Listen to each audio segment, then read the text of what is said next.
Chers Rotariens, afin de pouvoir vous entretenir du membership, il me faut d'abord vous servir d'exemple. Il m'est arrivé d'avoir un entretien d'affaires. Mon interlocuteur croyait avoir remporté l'affaire. Malheureusement, après quelque temps, j'ai dû l'informer que l'affaire ne pourrait se faire avec lui. J'avais de meilleures conditions d'un concurrent. Sur ce, nous avons parlé du Rotary.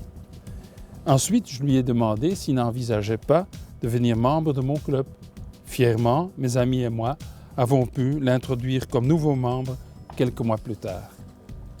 Souvent, il s'agit simplement d'oser le demander. En outre, il n'y a pas lieu de chercher loin.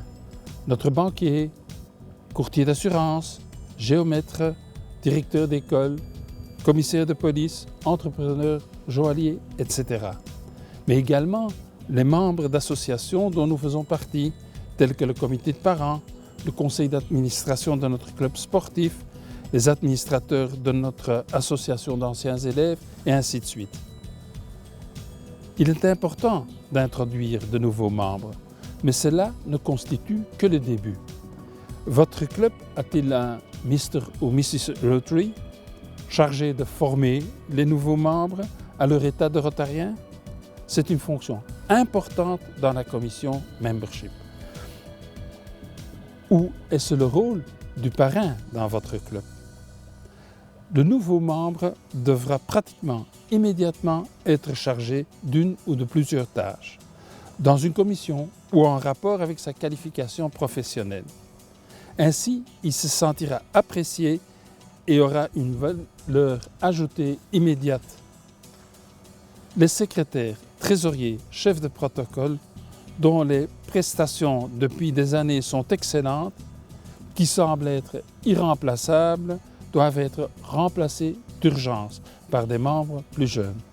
Les membres seniors useront plutôt de leurs compétences pour conseiller les jeunes.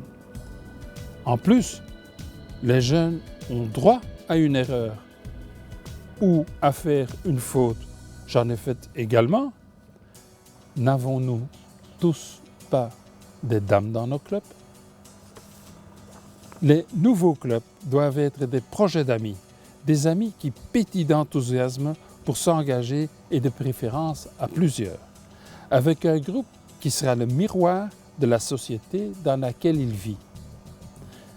Ainsi, les clubs des grandes villes, n'ayant pas de médecins de famille ou de femmes d'affaires d'origine étrangère parmi leurs membres, sont source de mise en question.